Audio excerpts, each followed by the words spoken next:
hiduplah negeriku, bangsaku, rakyatku semuanya. Bangunlah jiwanya, bangunlah badannya untuk Indonesia Raya. Indonesia Raya, merdeka, merdeka, tanahku, negeriku yang ku cinta. Indonesia Raya, merdeka, merdeka, hiduplah Indonesia Raya. Indonesia Raya, merdeka, merdeka, tanahku, negeriku yang ku cinta. Indonesia Raya, merdeka, merdeka, hiduplah Indonesia Raya.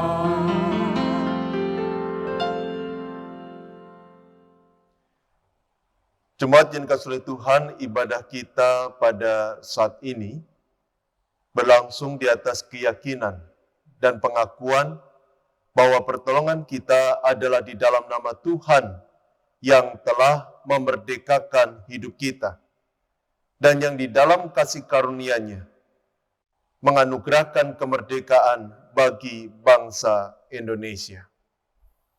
Kasih karunia dan damai sejahtera dari Allah Bapa kita dan dari Tuhan Yesus Kristus menyertai saudara sekalian.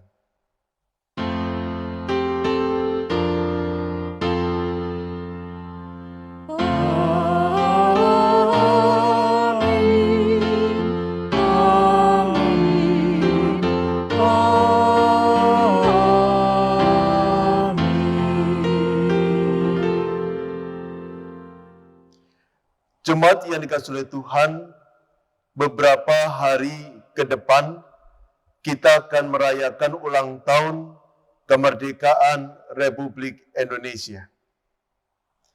Namun sama seperti tahun yang lalu, peringatan kali ini masih dalam nuansa berjuang di masa-masa pandemi. Karena itu mari kita awali ibadah pada hari ini dengan sebuah perenungan bahwa kita tidak hanya memperingati semangat juang para pahlawan dalam memperoleh kemerdekaan. Lebih dari itu, kita juga dipanggil untuk mengingat identitas kita sebagai anak bangsa, peduli dan berjuang bersama seluruh bangsa untuk menghadapi pandemi ini.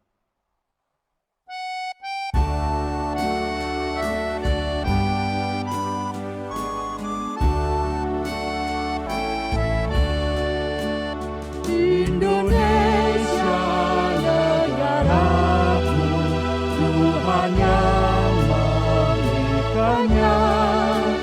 Ku serahkan doaku pada Yang Maha Esa. Dirgahayu Indonesia, bangsa serta alamnya.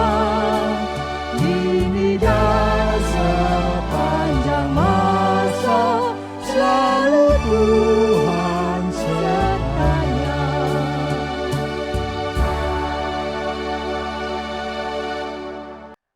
Mari kita bersama menundukkan kepala, memanjatkan doa pengakuan dosa kita. Tuhan yang maha baik, Tuhan yang penuh kasih, terima kasih untuk keselamatan yang Tuhan karuniakan bagi kami. Sehingga kami yang dahulu adalah hamba dosa, kini menjadi anak-anak Tuhan.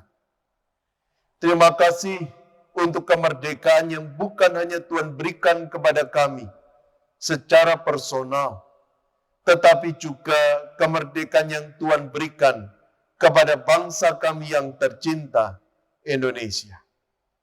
Kemerdekaan yang kami rayakan dalam ibadah kami bersama, yang kami syukuri dalam setiap doa dan pujian kami, yang mendorong kami untuk produktif, untuk kreatif, untuk inovatif, turut serta dalam membangun bangsa Indonesia.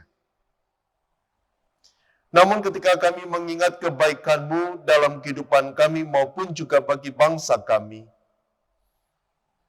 tertunduk malu. Karena sebagai bangsa Indonesia, tidak jarang kami bersikap apatis. Tidak menghasilkan karya apapun, tidak berkontribusi bagi kemajuan bangsa ini. Kadangkala kami pun bersikap egois, hanya memikirkan diri kami sendiri, kepentingan keuntungan kami, bukan kepentingan bangsa kami. Kadangkala kami pun hanya memikirkan kepentingan kelompok kami dan mengabaikan kebersatuan bangsa ini. Oh Tuhan, kami sudah mengecewakan Engkau dengan semua yang kami lakukan itu. Dan kami menundukkan diri di hadapan-Mu pada saat ini. Memohon pengampunan, memohon belas kasihan. Memohon Allah berkenan menyucikan kami agar kami layak untuk beribadah bersama pada saat ini. Terima kasih ya Tuhan. Di dalam nama Tuhan Yesus, kami sudah berdoa. Amin. Jemaat yang dikasihi oleh Tuhan, berita nugrah pada hari ini diambil dari surat Roma pasal 8.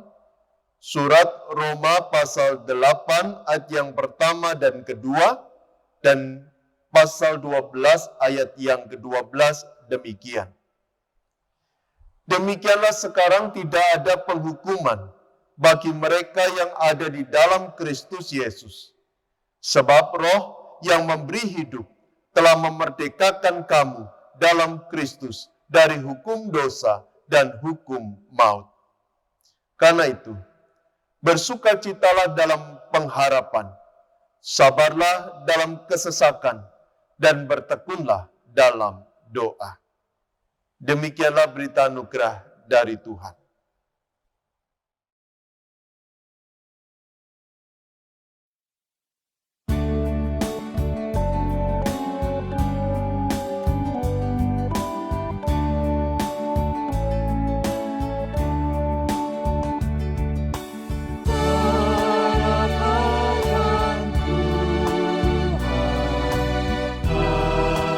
Jiwaku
Mari kita bersama berdoa sebelum membuka, membaca, dan merenungkan firman Tuhan. Tuhan, terima kasih untuk pengampunan yang Tuhan karuniakan bagi kami.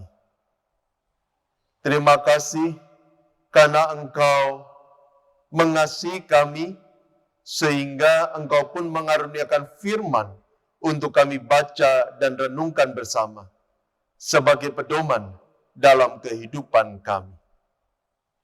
Dan kami percaya, ketika kami membaca merenungkan firman-Mu, Roh Kudus berkarya di dalam hati kami, sehingga kami dapat mengerti, memahami firman-Mu, dan melakukannya di dalam kehidupan kami. Karena itu kami membuka hati kami, membuka hidup kami, untuk Engkau bentuk, Engkau proses, Engkau murnikan, Engkau ajar, ya Bapa. Di dalam nama Tuhan Yesus kami sudah berdoa. Amin.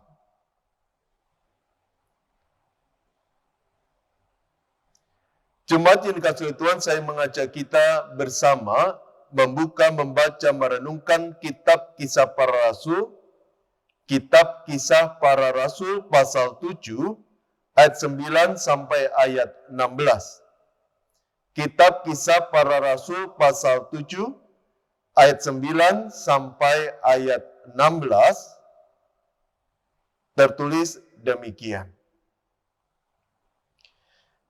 Karena iri hati bapa-bapa leluhur kita menjual Yusuf ke tanah Mesir. Tetapi Allah menyertai dia dan melepaskannya dari segala penindasan, serta menganugerahkan kepadanya kasih karunia dan hikmat. Ketika ia menghadap Firaun Raja Mesir, Firaun mengangkatnya menjadi kuasa atas tanah Mesir dan atas seluruh istananya. Maka datanglah bahaya kelaparan menimpa seluruh tanah Israel, Mesir dan tanah Kanaan, serta penderitaan yang besar, sehingga nenek moyang kita tidak mendapat makanan. Tetapi ketika Yakub mendengar bahwa di tanah Mesir ada gandum, ia menyuruh nenek moyang kita ke sana. Itulah kunjungan mereka yang pertama. Pada kunjungan mereka yang kedua, Yusuf memperkenalkan dirinya kepada saudara-saudaranya. Lalu ketahuanlah asal-usul Yusuf kepada Firaun. Kemudian Yusuf menyuruh menjemput Yakub, ayahnya, dan semua sanak saudaranya, 75 jiwa banyaknya. Lalu pergilah Yakub ke tanah Mesir. Di situ ia meninggal, ia dan nenek moyang kita. Mayat mereka dipindahkan ke Sikem dan diletakkan di dalam kuburan yang telah dibeli Abraham dengan sejumlah uang perak dari anak-anak Hemor di Sikem. Sampai semenjauh bacaan kita, berbahagialah mereka yang membaca, yang merenungkan, yang memelihara firman dalam kehidupannya sehari-hari. Haleluya.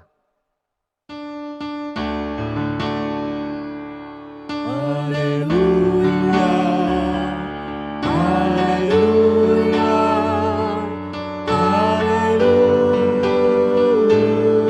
haleluya.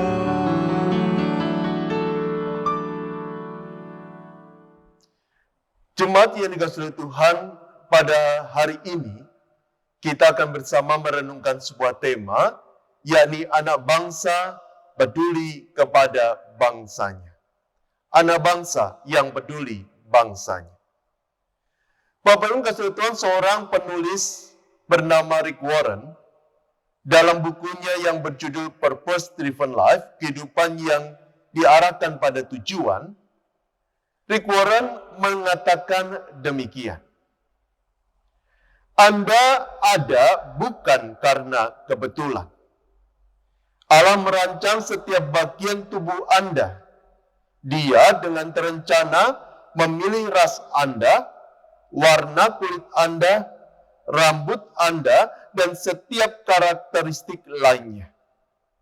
Bahkan dia juga memutuskan kapan Anda akan dilahirkan dan berapa lama Anda akan hidup. Allah juga merencanakan di mana Anda akan dilahirkan dan di mana Anda akan hidup untuk tujuannya. Ras dan kebangsaan Anda bukan suatu kebetulan. Poin kesulitan menarik bagaimana Rick Warren menuliskan dalam bukunya bahwa semua keberadaan kita adalah bagian dari rencana Tuhan.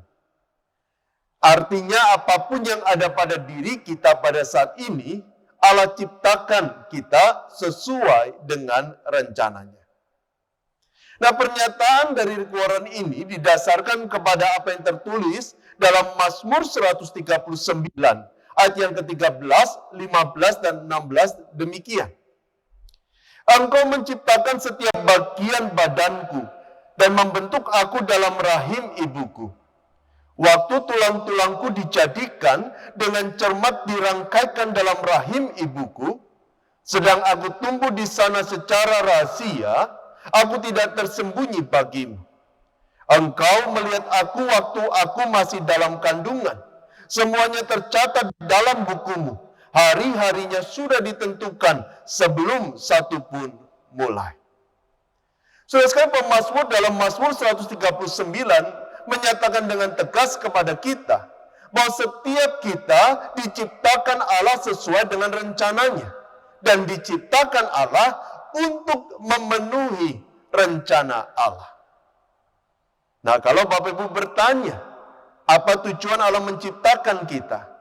Dalam Efesus pasal 2 yang ke-10, di sana Paulus berkata, karena kita ini buatan Allah diciptakan dalam Kristus Yesus untuk melakukan pekerjaan baik yang dipersiapkan Allah sebelumnya.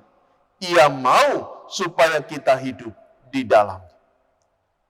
Dengan jelas dan tegas, Paulus mengatakan bahwa Allah menciptakan kita untuk melakukan pekerjaan baik yang sesuai dengan rencananya, yang sesuai dengan keinginan Allah. Dan Allah mau kita hidup di dalamnya. Nah, Bapak Ibu, kalau kita merenungkan ayat-ayat ini, dan juga apa yang dikatakan oleh Rick Warren, maka paling tidak kita punya sebuah gambaran, bahwa kalau kita lahir di Indonesia, kalau kita tumbuh di Indonesia, kalau kita tinggal di Indonesia, itu pun bagian dari rencana Allah. Kalau kita lahir di kota Surabaya, kalau kita tumbuh di kota Surabaya, atau kalau kita tinggal di kota Surabaya, atau dimanapun saudara berada, itu pun bagian dari rencana Allah. Dan ketika Allah menciptakan kita, Allah menempatkan kita dimanapun kita berada, Allah melakukan itu semua demi sebuah tujuan, agar kita melakukan pekerjaan baik, agar kita memberikan dampak yang nyata bagi orang-orang di sekitar kita, dampak yang nyata bagi bangsa dan negara kita. Bahkan ketika kita tidak menginginkan keberadaan kita pada saat ini, atau mungkin kita berkata, oh saya di sini bukan atas keinginan saya, tetapi ini karena pengaruh orang lain dalam hidup saya. Apapun yang terjadi dalam hidup kita saat ini, itu pun bagian dari rancangan Allah. Dan dimanapun kita berada, apapun alasan dari keberadaan kita pada saat ini, Allah menginginkan kita untuk melakukan pekerjaan baik, untuk memberi kontribusi nyata dalam kehidupan kita, bagi orang-orang di sekitar kita, termasuk juga bagi bangsa dan negara kita. Nah, Bapak Ibu, pelajaran itulah yang kita bisa lihat dalam kehidupan Yusuf. Bapak Ibu kasih Tuhan, kita semua tahu sosok Yusuf. Dia bukan orang Mesir. Dia lahir di Padan Aram. Dia lahir di tengah keluarga yang meski ada begitu banyak drama dan konflik, tetapi paling tidak ada orang-orang yang mengasihi dia. Namun yang menarik, perjalanan hidupnya membawa dia ke tanah Mesir. Dan dia tiba di tanah Mesir bukan atas kehendaknya, tetapi Alkitab katakan karena perbuatan kakak-kakaknya. Mereka iri hati kepada Yusuf, sehingga mereka menyusun rencana jahat, mereka menjual Yusuf, sehingga pada akhirnya Yusuf menjadi seorang budak di Mesir. Di tanah Mesir, dia sempat mencicipi kehidupan situasi yang baik. Dia menjadi budak dari Potifar. Apapun yang dia lakukan sukses berjalan dengan baik, sehingga Potifar memberi kepercayaan kepada Yusuf atas rumahnya. Namun, hidup Yusuf kembali jatuh terjerembab ketika istri Potifar menfitnah dia. Akhirnya, Yusuf kehilangan kebebasannya. Dia dimasukkan ke dalam penjara. Bapak, kalau kita melihat kehidupan Yusuf, maka kita berkata, Yusuf adalah pribadi yang patut dikasihani. Kehidupannya tidak berjalan seperti yang dia inginkan. Dia berakhir di Mesir bukan atas kehendaknya sendiri, tetapi karena campur tangan, karena rencana jahat dari orang-orang yang ada di sekitarnya. Namun yang menarik, Alkitab katakan di dalam kitab Kisah Para Rasul bahwa Allah menyertai Yusuf. Allah memimpin Yusuf, menolong Yusuf, dan mengatur sedemikian rupa sehingga pada akhirnya Yusuf bisa menjadi seorang penguasa di Mesir. Nah, tentu pertanyaannya adalah kenapa Yusuf bisa berakhir di Mesir? Kenapa Yusuf bisa mengalami kehidupan yang penuh dengan drama itu? Kenapa pada akhirnya Yusuf bisa menjadi seorang penguasa? Kejadian 50 ayat 20 berkata, Allah mengubah, bekerja, mengendalikan segala sesuatu agar Yusuf bisa memelihara hidup bangsa yang besar.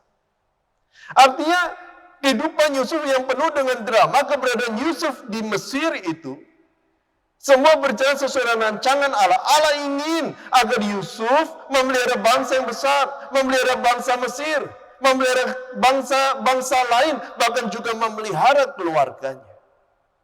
Dan demi tujuan itu, Yusuf harus melalui semua tantangan kesulitan, termasuk menjalani kehidupan di tengah bangsa Mesir.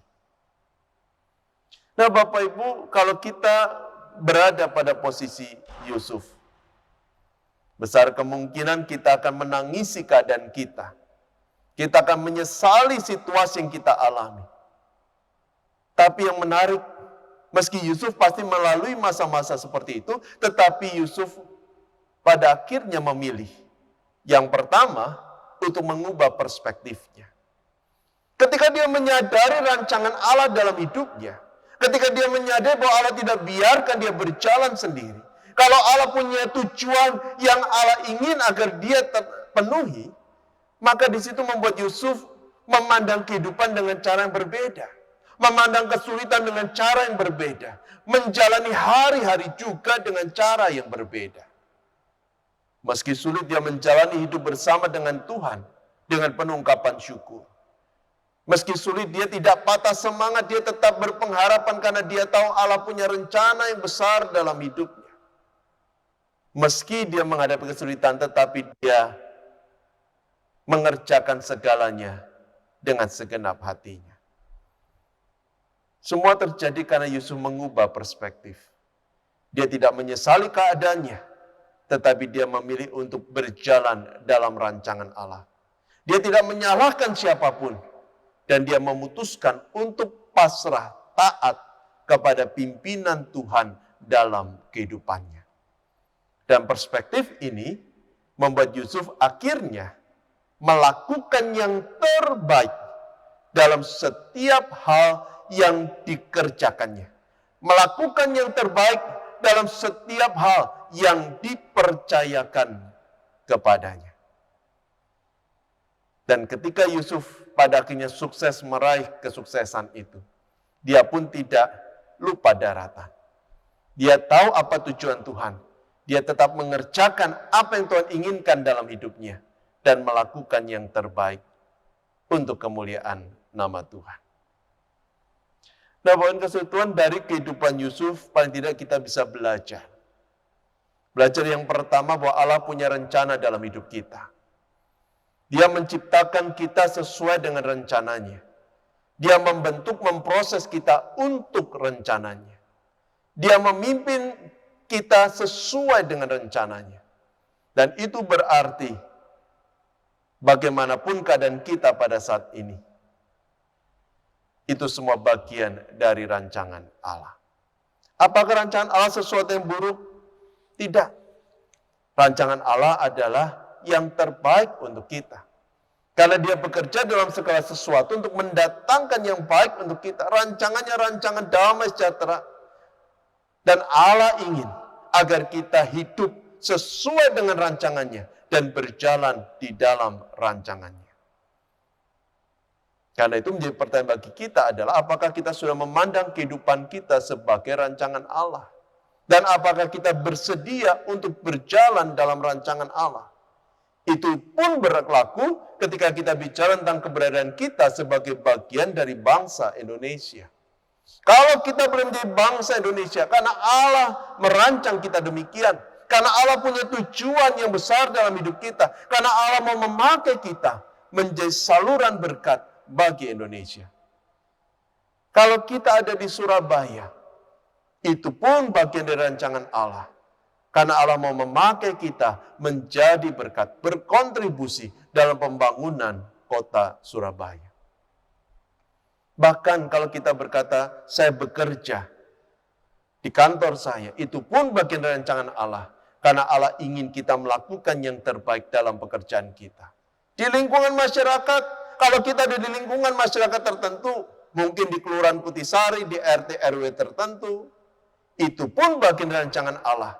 Karena Allah mau memakai kita untuk menjadi berkat bagi orang-orang di sekitar kita. Kalau Bapak dan Saudara boleh menjadi bagian dari gereja GKI Kutisari Indah, itu pun bagian dari rancangan Allah. Karena Allah ingin agar Bapak Ibu berkontribusi dalam pembangunan gereja Tuhan. Dalam karya Tuhan melalui GKI Kutisari Indah. Jadi saudara, apapun keberadaan kita pada saat ini, itu adalah bagian dari rencana Allah. Dan Allah ingin agar kita mengerjakan semuanya sesuai dengan rencananya. Dan yang kedua, dari kehidupan Yusuf kita pun belajar untuk percaya bahwa Allah memegang kendali atas segala sesuatu demi memastikan tujuannya tercapai. Bapak saya tidak tahu apa yang tengah Bapak Ibu alami pada saat ini. Hidup mungkin terasa tidak terkendali. Tetapi percayalah bahwa Allah memegang kendali atas segala sesuatu. Untuk memastikan rancangannya atas hidup kita akan dapat terwujud. Dia pun dengan kendalinya akan memampukan kita untuk bisa mengemban rancangan Allah. Untuk bisa melakukan yang terbaik sesuai dengan tujuan kehendak Allah. Karena itu, ketika hidup tidak terkendali, percayalah bahwa Allah tetap pegang kendali. Dan dari kehidupan Yusuf kita pun belajar yang ketiga, untuk melakukan yang terbaik. Melakukan yang terbaik untuk bangsa negara kita. Melakukan yang terbaik untuk kota kita tercinta. Melakukan yang terbaik untuk lingkungan sekitar kita. Melakukan yang terbaik untuk lingkungan pekerjaan kita. Melakukan yang terbaik untuk keluarga kita. Melakukan yang terbaik untuk gereja kita. Melakukan yang terbaik dan melakukan semuanya untuk kemuliaan nama Tuhan. Bukan demi kepentingan kita pribadi. Niscaya dengan demikian, maka kita akan bisa memberikan kontribusi dampak yang nyata dimanapun kita berada, sesuai dengan rancangan Allah dalam kehidupan kita. Dan banyak orang pada akhirnya boleh merasakan berkat Tuhan dalam hidupnya dan memuliakan Allah bersama dengan kita. Berapa hari lagi kita bersama merayakan Hari Kemerdekaan Republik Indonesia. Seperti yang tadi diungkapkan, tahun ini masih kita rayakan, peringati di tengah pandemi. Di satu sisi mungkin kita akan berkata, wah situasinya tidak menyenangkan. sehingga kita kehilangan sukacita. Tetapi di sisi lain justru pandemi ini membuat kita belajar benar-benar menghidupi rancangan Tuhan dalam hidup kita. Untuk tidak hanya berkata saya orang Indonesia, tetapi benar-benar menunjukkan kepedulian bagi Indonesia dan memberikan kontribusi yang nyata bagi Indonesia. Karena itu, peringatilah kemerdekaan Indonesia dengan penuh kegembiraan dan jalani kehidupan kita sebagai warga negara Indonesia, memberikan kontribusi yang nyata bagi bangsa kita tercinta, bagi orang-orang di sekitar kita. Amin. Mari kita mengambil waktu teduh sejenak. Bagi bangsa ini kami berdiri dan membawa doa kami kepadamu. Sesuatu yang besar pasti terjadi dan mengubahkan negeri kami. Hanya nama-Mu Tuhan ditinggikan. Hanya nama-Mu Tuhan ditinggikan. Hanya nama-Mu Tuhan ditinggikan atas seluruh bumi.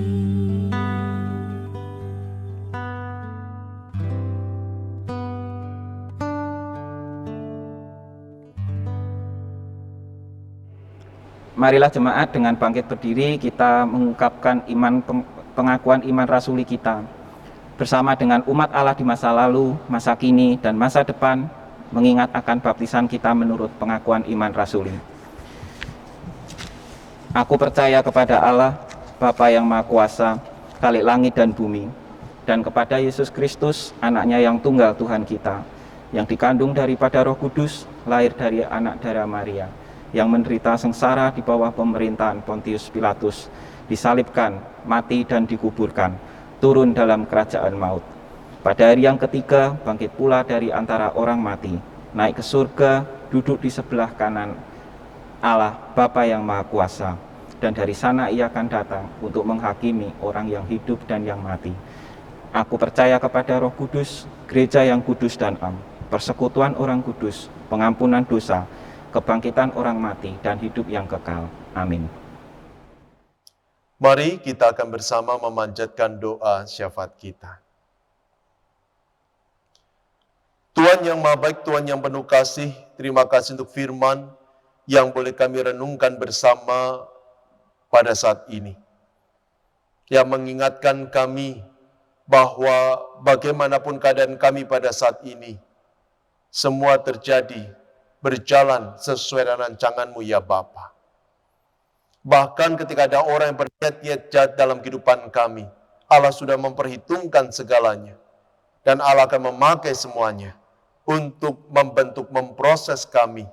Sehingga pada akhirnya kami boleh menjadi pribadi-pribadi yang sesuai dengan rancangan-Mu, yang memuliakan nama-Mu, yang boleh menjadi saluran berkat bagi banyak orang. Tuhan, tolonglah kami, agar kami boleh memahami dan menghidupi rancangan-Mu dalam kehidupan kami. Dan kami berdoa untuk pekerjaan kami, usaha kami pun Allah percaya Allah punya rencana, dan kami percaya Allah akan memberkati usaha pekerjaan kami. Kami pun percaya Engkau punya rencana untuk studi kami. Bahkan studi kami menjadi bagian dari rancangan Tuhan untuk mempersiapkan kami mengerjakan rancangan Tuhan yang besar di masa depan kami. Karena itu biarlah kami boleh melakukan yang terbaik dalam studi kami, sehingga pada akhirnya kami siap mengerjakan rancangan-Mu dan memuliakan nama-Mu. Kami pun juga yang berdoa bersama untuk keluarga kami, berikan damai dan sukacita. Pakailah kami menjadi saluran berkat bagi keluarga kami. Berdoa juga untuk Saudara kami yang sakit, berkenan Allah yang menjamah, memulihkan, biar dengan anugerah Tuhan boleh kembali sehat, boleh kembali sembuh, boleh kembali berkarya untuk kemuliaan nama Tuhan. Dan beri kepada kami kesehatan, beri kepada kami semangat, beri kepada kami sukacita, beri kepada kami hati yang berkobar-kobar, untuk terus berkarya bagi kemuliaan nama Tuhan, dan menyatakan kasih Tuhan bagi orang-orang di sekitar kami. Saat ini kami juga berdoa untuk gereja GKI Kutisari Indah, gereja milik Tuhan yang telah Tuhan dirikan dan pimpin hingga saat ini. Kami percaya Tuhan akan menolong sehingga gerejamu boleh terus bertumbuh di dalam Tuhan dan dipakai menjadi saluran berkat bagi banyak orang. Kami juga berdoa bersama untuk kota Surabaya. Berikan damai bagi Surabaya. Berikan keamanan dan mampukan kami untuk terus berkontribusi bagi pembangunan kota Surabaya. Dan tak lupa kami berdoa untuk bangsa negara Indonesia yang beberapa hari lagi akan merayakan ulang tahun kemerdekaan. Tuhan yang terus berkati Indonesia, Tuhan yang pulihkan, Tuhan yang mampukan kami untuk segera keluar dari pandemi ini, bahkan memakai kesempatan ini untuk boleh menjadi bangsa yang besar, bangsa yang sejahtera, bangsa yang memuliakan nama Tuhan.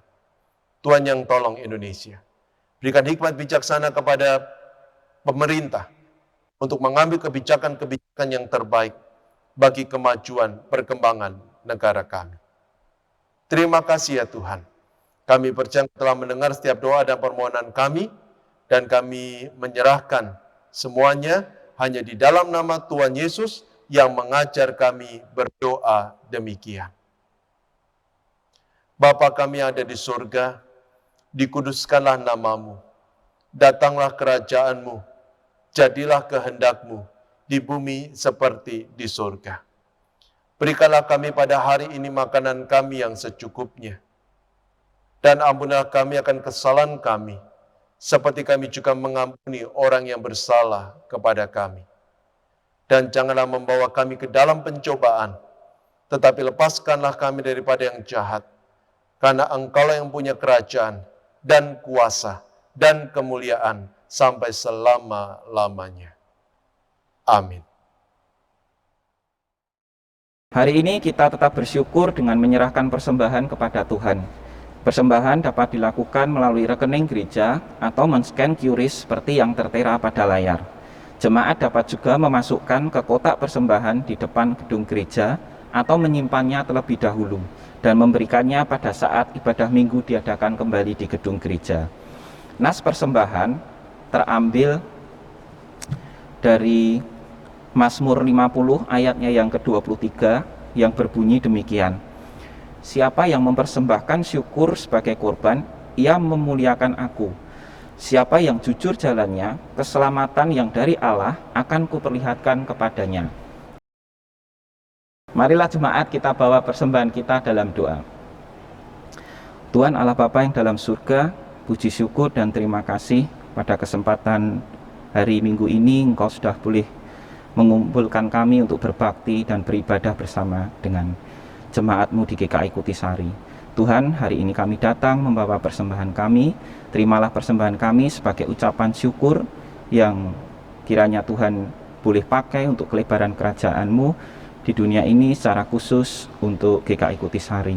Dan biarlah Tuhan di tengah pandemi yang saat ini sedang berlangsung, Tuhan boleh tetap terus menjaga kesehatan kami, untuk kami boleh tetap terus bisa berkarya dalam setiap tugas, panggilan, dan pelayanan kami.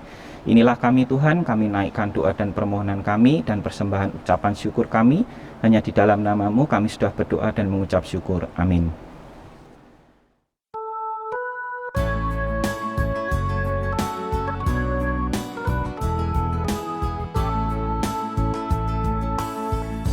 Aku Tuhan semesta, jeritan-Mu ku dengar, dari dunia yang gelap ku selamatkan.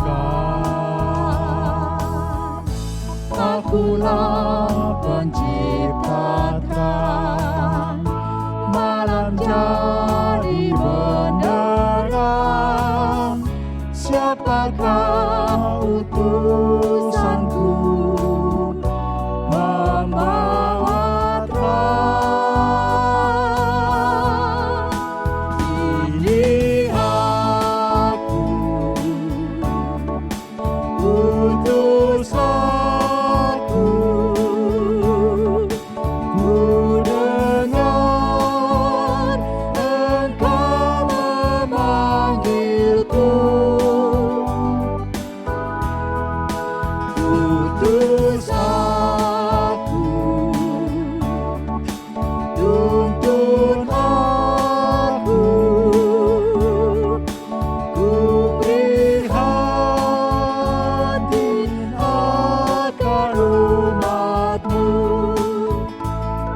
Aku Tuhan semesta, ku menanggung sakitmu dan menangis karena kau tak mau dengar.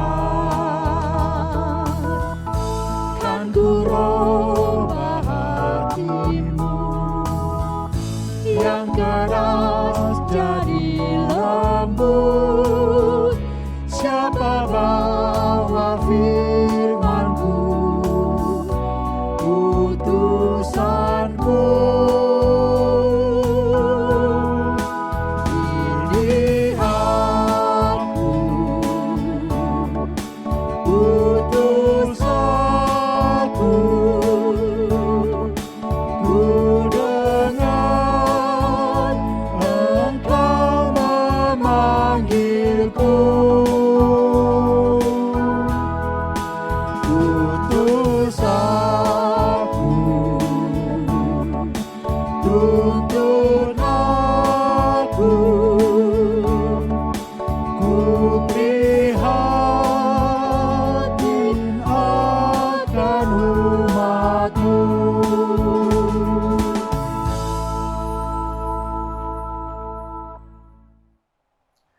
Jemaat yang dikasihi Tuhan, arahkanlah hatimu kepada Tuhan. Pergilah dan usahakanlah kesejahteraan bangsa Indonesia. Sebab untuk itulah kamu dipanggil dan diutus oleh Bapa. Dan terimalah berkat dari Tuhan. Allah yang Maha Pemurah, Allah yang telah mengaruniakan kemerdekaan dalam kehidupanmu, dan yang telah mengaruniakan kemerdekaan bagi bangsa Indonesia. Dia akan memenuhi kehidupanmu dengan sejahtera, dengan sukacita, dengan damai, dengan pengharapan, dengan berkat, dengan kekuatan, dari sekarang sampai selama-lamanya. Amin.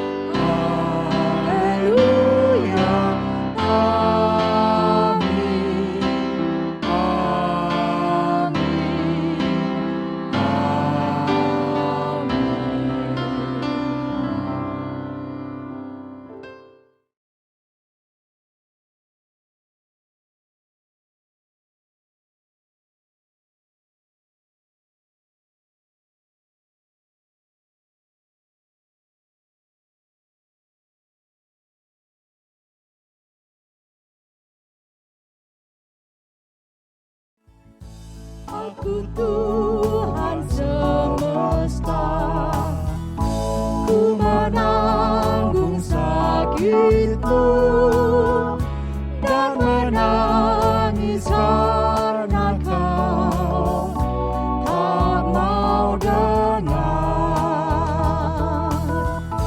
Kan ku robah hatimu yang keras jadi lembut. Siapa bawa firman-Ku, utusanku. Ini aku, utus aku. Ku dengar Engkau memanggilku. Utus aku, tuntun